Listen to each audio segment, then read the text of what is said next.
Hai akuntan muda, kembali lagi bersama saya Wahid di podcast IAI Muda Komisariat Malang Raya. Muda, berani, berintegritas.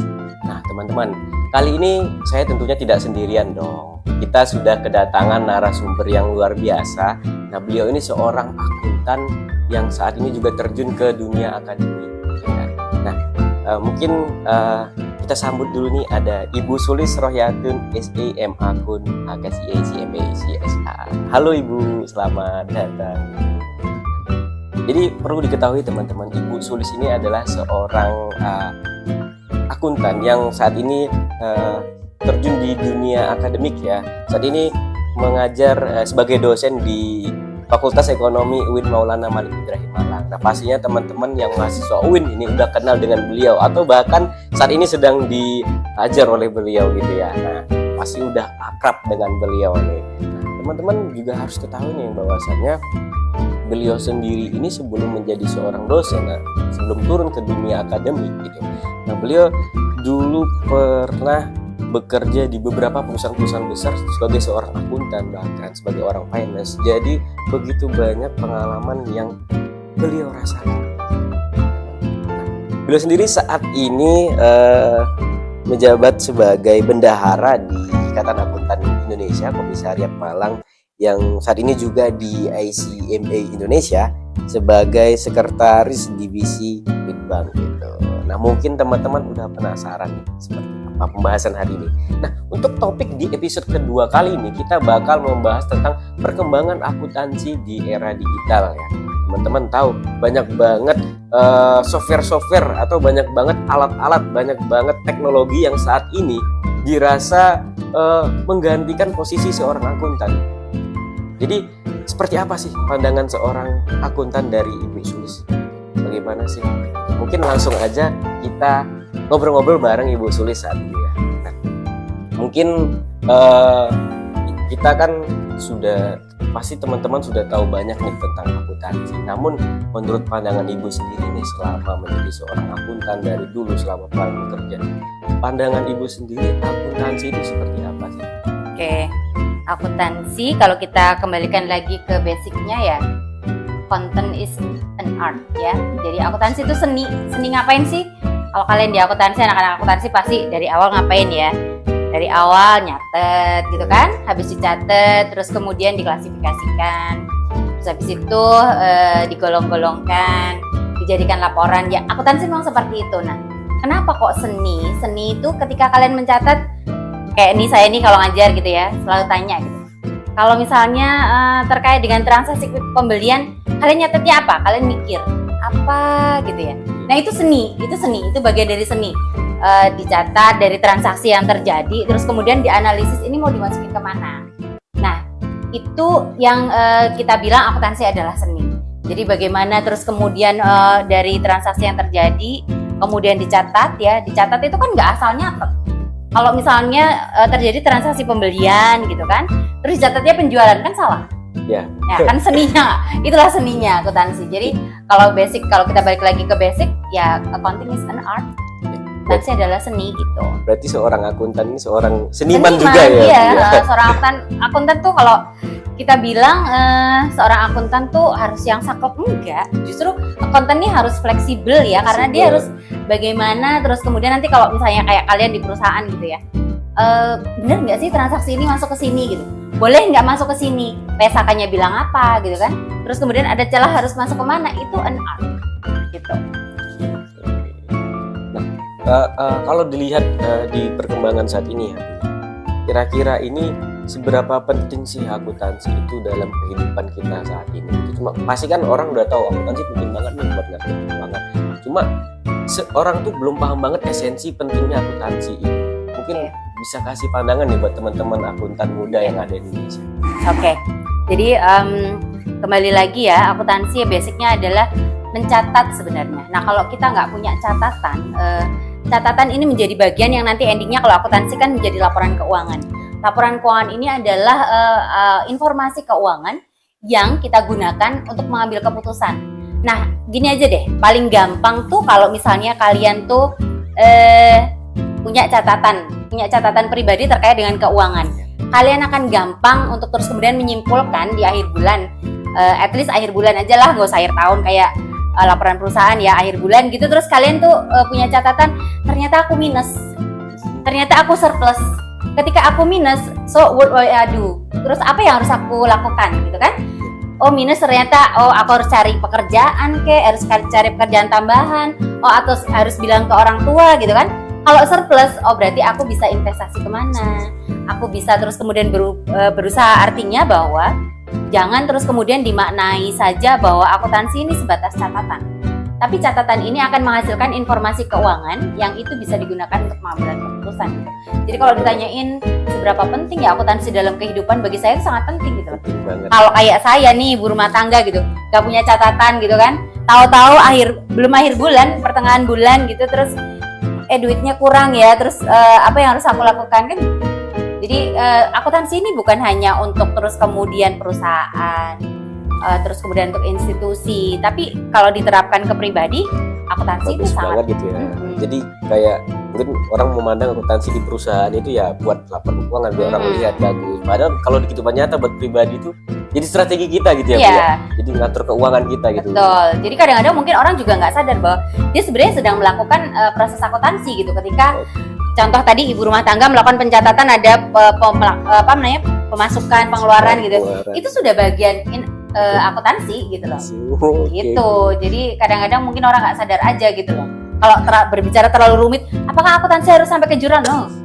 Ya kalau kita mau bilang sampai ke laporan keuangan detail, iya. Tapi bagian mencatat, terus kemudian mengklasifikasikan, terus kemudian ternyata setelah dicatat, ternyata untuk pengeluaran sehari-hari makan misalnya sekian, terus kemudian untuk transportasi sekian, itu bagian dari akuntansi.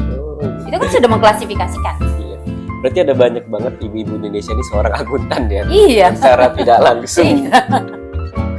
Oke, nah kita ketahui ya Bu, sekarang kan sudah di era 5.0. Nah, dalam artian sudah 5 periode revolusi industri saat ini. Nah, seiring perkembangan zaman saat ini tuh bagaimana sih perkembangan akuntansi itu sendiri gitu? Keterkaitan antara revolusi industri dari yang awal hingga saat ini 5.0. Nah, ini kira-kira seperti apa pandangan dari Ibu? Kalau revolusi industri yang sekarang ditekankan bahwa teknologi menjadi bagian penting dalam kehidupan kita gitu ya, akuntansi mengikuti. Kalau misalnya sekarang kalian transaksi pakai apa sekarang? Pakai m-banking, pakai QRIS dan e-money gitu ya, e-wallet gitu ya. Nah, ketika zaman saya dulu di perusahaan gitu ya, kita bicara tentang akuntansi aja, itu dokumennya kan dokumen yang tebel gitu ya. Saya harus mencatat nota-nota gitu. Tapi kalau sekarang transaksi itu pakai e-wallet, pakai e-money, itu sudah seperti ini. Itu bisa saja, tergantung sistem ya, tergantung softwarenya, apakah itu terus kemudian hanya dicatat sebagai pemasukan saja gitu ya, masuk. Nah, pemasukan ini bagi perusahaan kan dia bisa dianggap pendapatan. Kalau itu sistemnya nyambung, bagian akuntansi tinggal narik saja. Berarti ada pendapatan. Ya, ada pendapatan. Nah, kalau dibilang bahwa apakah akuntansi terus kemudian harus mengikuti teknologi? Ya, iya pasti. Kalau dulu zaman saya di perusahaan, tidak semua perusahaan pakai software ya untuk bikin laporan keuangan. Sekarang mungkin warung-warung aja dia bisa pakai software. Di di Google Play Store ya? Udah banyak itu sudah banyak kan, kayak warungku apa gitu. Nah itu bagian dari akuntansi yang mengikuti perkembangan teknologi atau revolusi industri seperti itu. Jadi memang banyak banget sekarang sudah aplikasi-aplikasi yang untuk UMKM ya Bu ya. Yes. Sehingga jadi pelaku UMKM saat ini pun juga ikut berpartisipasi aktif gitu, untuk membuat laporan keuangan agar lebih cantik lagi gitu. Nah, mungkin kalau di Indonesia sendiri Bu ya, dengan revolusi industri sendiri yang paling terasa itu perkembangannya seperti apa yang saat ini Ibu rasakan sendirilah di Indonesia ini? Ya pasti itu tadi ya, transaksi-transaksi. Dulu kita nggak pernah loh berpikir transaksi itu. Saya sekarang termasuk orang yang jarang bawa cash money. Ya, cashless banget, tinggal kayak begini. Kadang-kadang kemarin contoh nih ya, saya bepergian gitu ya. Kebetulan karena saya waktunya mepet, terus kemudian saya harus naik kereta, saya nggak sempet ambil uang tunai. Gitu. Tapi saya tetap bisa bertransaksi. Ingat, transaksi itu adalah bagian dari akuntansi. Ketika saya bertransaksi, aduh aku nggak bawa duit tunai. Tapi saya enteng aja pakai kayak gini, kata pramugarinya yang di kereta, ibu bisa pakai QRIS, ibu pakai ini bisa. Oh ya udah, gampang, bisa pakai GoPay, bisa pakai apa gitu. Nah itu bagian dari apa ya? Hal yang sebelumnya mungkin pada zaman saya dulu selesai kuliah, terus kemudian masuk ke dunia kerja, itu bukan hal yang belum terpikirkan. Ketika saya masuk dunia kerja, saya kebetulan pernah menghandle untuk ada 5 cabang, 5 cabang, dan saya menghandle itu untuk akuntansinya. Itu sudah proses, kita ada software yang bisa narik datanya. Tetapi transaksinya tetap manual. Ya, kalau sekarang kan semuanya kan kita bisa tanpa kita punya software yang terintegrated khusus gitu ya, punya perusahaan, kita pakai yang transaksi-transaksi seperti itu bisa nyambung. Tinggal di perusahaannya nanti softwarenya disambungkan. Jadi perusahaan-perusahaan itu rata-rata bikin software itu, apakah dia itu memang perusahaan itu punya sendiri, atau kira-kira kayak ada satu software yang rata-rata perusahaan sama, itu bagaimana? Kalau perusahaan besar, sepengalaman saya ya, ketika saya ikut perusahaan-perusahaan yang dia memang perusahaan besar, dia punya sendiri. Karena kan transaksinya dia akan menyesuaikan dengan transaksi yang ada di perusahaan tersebut gitu. Tapi kalau misalnya untuk yang kayak simple aja, dia bisa pakai yang kayak Curate seperti itu. Kan itu simple sebenarnya. Tapi kalau kayak Curate kan belum bisa misalnya disambungkan dengan departemen pembelian, dengan departemen apa gitu. Nah, kalau yang perusahaan besar, dia biasanya punya sistem yang dia memang bikin sendiri, generate sendiri. Jadi menyesuaikan dengan kebutuhan perusahaan. Yes. Nah, memang benar sih ya. Gak hanya di perusahaan besar, saya juga selaku anak kos-kosan ya, kadang kalau belanja ke tukang warung atau apa, sekarang udah bisa pakai QRIS gitu. Kadang gak usah khawatir mau ngopi gak bawa uang, santai gitu. Sekarang tinggal scan aja langsung tinggal bayar tuh. Berarti perkembangan akuntansi saat ini udah merembet banget ke masyarakat menengah bahkan gitu ya. Nah, kalau ngomongin masalah dampak ya, pasti kalau ada manfaat pasti ada dampaknya juga nih. Kira-kira kalau dari kan sekarang 5.0 nih udah proses industri. Nah, kalau dari pandangan seorang profesi akuntan ini, selaku akuntan melihat revolusi industri itu seperti apa? Dampaknya sendiri selain yang tadi disebut. Ya, kalau kan banyak dibilang bahwa profesi akuntansi adalah salah satu profesi yang dia tereliminir dengan adanya revolusi industri gitu ya. Karena banyak artificial intelligence yang masuk gitu kan. Tetapi jangan lupa bahwa saya termasuk orang yang tidak setuju atas itu. Kalau mahasiswa-mahasiswa akuntansi nih, akuntan muda hanya berpikir bahwa ketika saya berkarir, saya jadi seorang akuntan yang bikin laporan keuangan, ya itu yang harus di-up untuk di brainstorming ya. Artinya bahwa kalau tadi yang saya sampaikan bahwa ketika terus kemudian transaksi itu sudah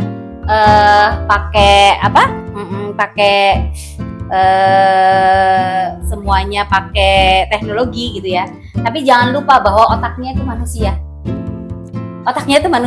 Sekarang kalau misalnya ya transaksi tadi, oke lah nyambung misalnya kalau transaksi penjualan gitu ya, terus langsung dicatat misalnya, itu sistem gitu. Dicatat langsung pendapatan kas pada pendapatan gitu ya, selesai gitu. Nah, apakah sistem terus kemudian bisa menganalisis yang lebih detail lagi? Ya. Dari ingat, laporan keuangan itu adalah informasi keuangan yang digunakan untuk mengambil keputusan. Makanya saya selalu challenge akuntan muda sekarang, memang sudah tidak, challenge-nya bukan membuat laporan keuangan, tapi sudah one step lagi, dia sudah harus bisa menganalisis. Jadi kalau misalnya produknya laporan keuangan ini adalah produknya sistem, berarti terus manusianya ngapain? Ya dia harus bisa menganalisis. Nah, menganalisis ini terus kemudian kebutuhannya apa sih? Ya untuk terus kemudian bagaimana keputusan keuangan itu bisa diambil dengan lebih baik lagi, itu dibutuhkan analisis keuangan gitu loh. Nah, siapa yang bisa menganalisis laporan keuangan? Seorang akuntan ya. Orang teknik nggak bisa dia analisis. Kalau misalnya ini larinya kemana, nanti akan seperti apa, terus kemudian bagaimana, terus kemudian ini larinya akan ke bisnis plan, bagaimana membesarkan perusahaan dan lain sebagainya, itu dari informasi keuangan. Jadi saya termasuk orang yang tidak setuju kalau dibilang bahwa akuntan ini adalah termasuk profesi yang nanti akan tergerus oleh adanya revolusi industri gitu. Ya tinggal bagaimana kalian meng-up pengetahuannya gitu loh. Kalau dulu itu adalah pembuat laporan keuangan, oke, pembuat laporan keuangan sudah dianulir, sudah diambil oleh sistem, ya lebih atas lagi apa setelah itu gitu. Berarti dalam artian di sini seorang akuntan sendiri ini sebuah profesi yang mungkin walaupun teknologi maju masih tetap dibutuhkan Iyalah, gitu ya, untuk iyalah. menganalisis, untuk mengoreksi bahkan Yes. ya Bu. Karena kan kadang namanya juga teknologi pasti ada sebuah kesalahan gitu ya. Berarti perlu dikoreksi seorang akuntan gitu. Nah, kira-kira kalau misal berarti di situ kita simpulkan Bu, kalau misalnya menggunakan teknologi berarti ya, tetap ada nih peluang kegagalan yang dilakukan secara otomatis gitu. Oh, Mungkin pasti. sepengalaman Ibu Sulis nih selama jadi seorang akuntan menggunakan teknologi, kira-kira seperti apa nih teknologi tersebut, memang benar-benar Oke. seperti apa? Kayak misalnya nih kita pakai sistem ya, pakai software gitu kan. Saya termasuk ketika di perusahaan termasuk yang mengawal orang IT untuk menerjemahkan sistem. Maksudnya gini, orang IT ketika bikin sistem misalnya kayak Accurate kan, Accurate itu misalnya dari transaksi awal kita entry jurnal, terus jadi apa saja, itu kan yang mendescribe-kan kan orang accounting. Sangat penting ya. Nah, saya selalu di 3 perusahaan yang saya pernah saya bekerja. Jadi saya bersinergi dengan orang teknik, dengan orang IT. Mereka akan tanya, ibu butuh apa? Oke, kalau misalnya informasinya ini yang tak masukkan ini, nanti jadinya apa? Jadinya seperti ini. Ibu kebutuhannya apa? Saya kepengen misalnya, ketika saya melihat piutang, saya bisa detail melihat piutangnya masing-masing customer. Iya. Kemudian apalagi masing-masing customer ini isinya apa? Nama, alamat, terus kemudian progresnya dia seperti apa? Itu tidak akan bisa dia membuat kalau orang akuntan tidak ngomong. Ya, jadi butuh juga referensi. Iya, jadi ketika seorang software itu orang IT itu dia akan membuat sistem, akan membuat software akuntansi untuk perusahaan, dia butuh akuntan untuk menerjemahkan apa yang akan dia inginkan. Nah, kalau kita bicara tentang hambatan misalnya nih, sudah ya, sistem itu berjalan gitu ya, software itu berjalan. Yang namanya mesin gitu ya, bisa saja dia error. Ketika terus kemudian saya posting, harusnya posting kan selesai. Habis posting jadi laporan keuangan, postingnya macet, postingnya gagal. Apa kita bilang bahwa teknologi menjamin semuanya? Tidak. Ya pasti tetap harus ada orang analis sistem. Ketika terus kemudian di posting harusnya ini masuknya ke pendapatan, masuknya ke pembelian, mungkin sangat mungkin. Nah, disitulah dibutuhkan akuntan gitu loh. Tetap otaknya tuh manusia. Jadi meskipun teknologi udah maju ya, tetap sih pasti ada suatu kegagalan, mungkin ada virus atau sebagainya. Ya. Ya, jadi pentinglah akuntan. Saya rasa juga akuntan meskipun teknologi semakin maju juga kita pasti tetap dibutuhkan gitu. Jadi teman-teman gak usah khawatir nih, meskipun teknologi udah maju, udah banyak software, jadi kita tetap butuh seorang akuntan gitu. Jadi tetap semangat gitu.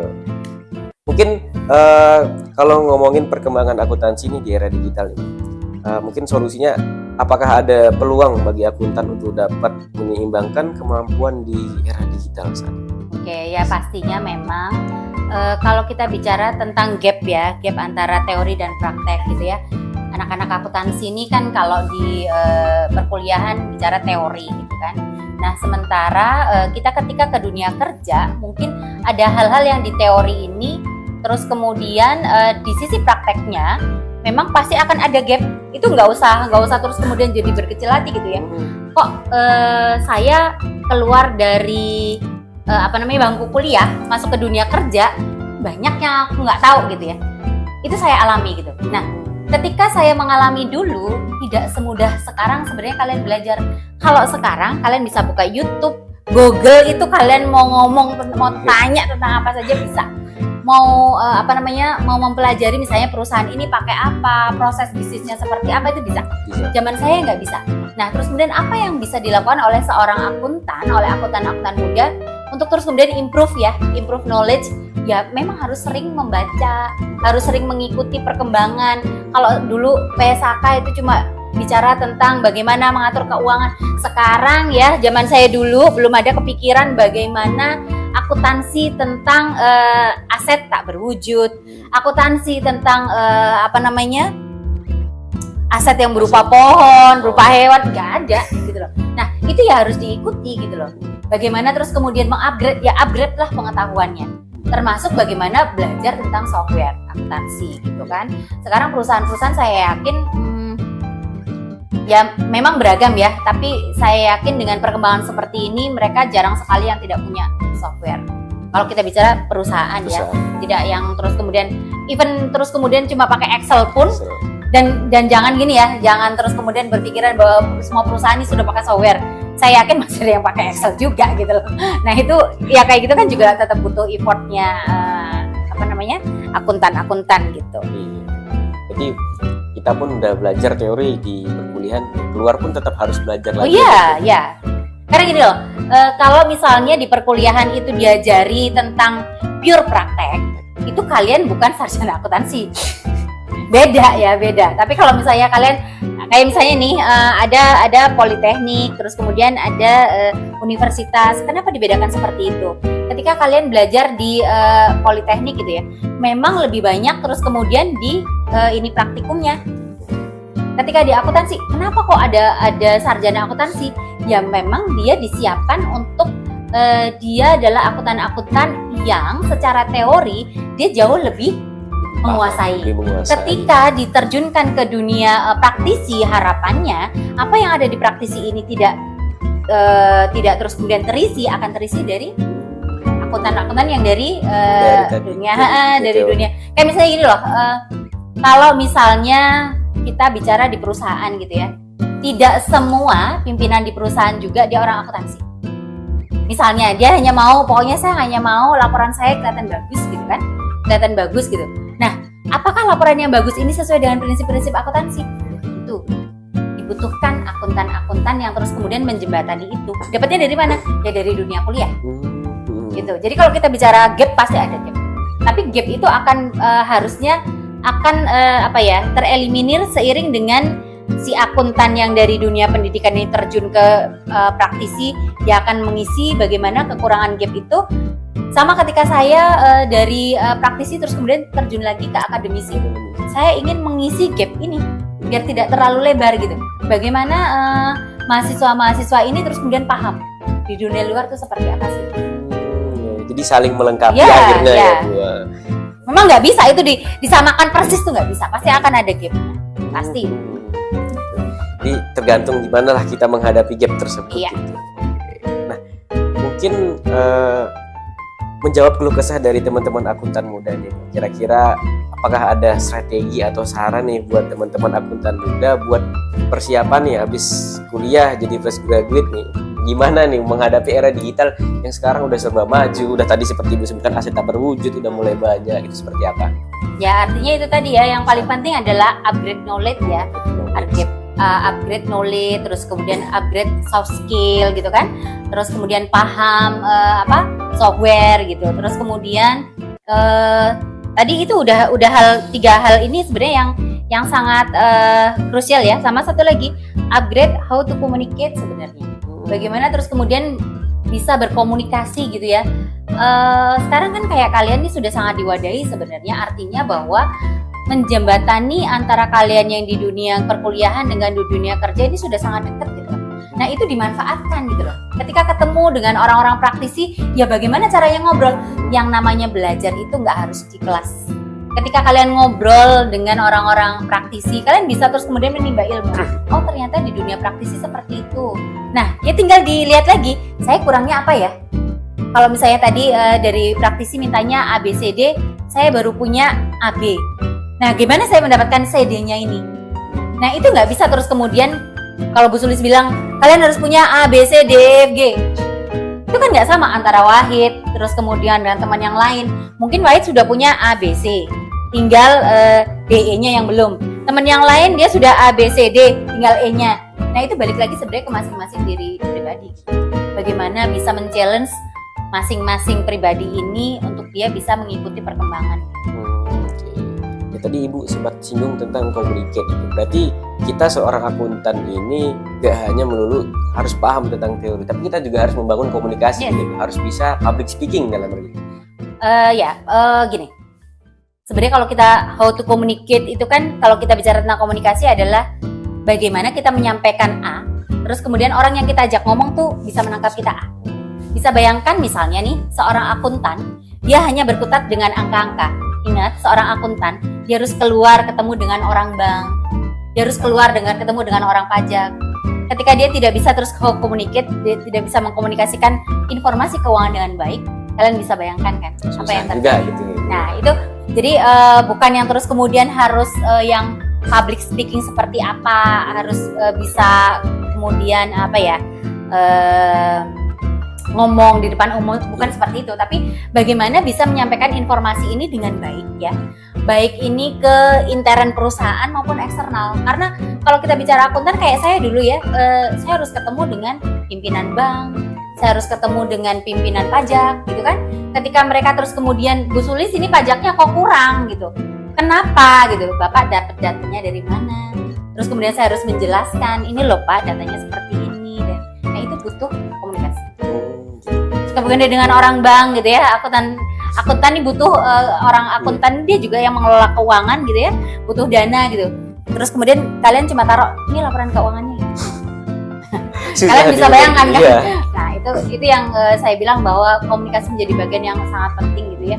Ketika kalian, sebenarnya bukan hanya akuntan, itu ketika kalian di dunia kerja ya memang itu hal yang harus diperkuat. Gitu. Apalagi akuntan ini kan angka-angka semua gitu ya Bu. Jadi ya gimana sih cara kita menerjemahkannya dengan indah sehingga orang-orang tuh oh gini gitu, paham gitu kan. Jadi itu tadi loh, kalau di perusahaan kan tidak semua orang juga paham gitu. Kalau misalnya kita hanya menyodorkan saja ini angkanya gross profitnya seperti ini, apa sih gross profit? Nanti yang diambil itu, padahal masih ada setelah gross itu masih ada beban-beban gitu kan. Terus kemudian kita nggak jelaskan net profitnya seperti apa, tidak semua orang tahu.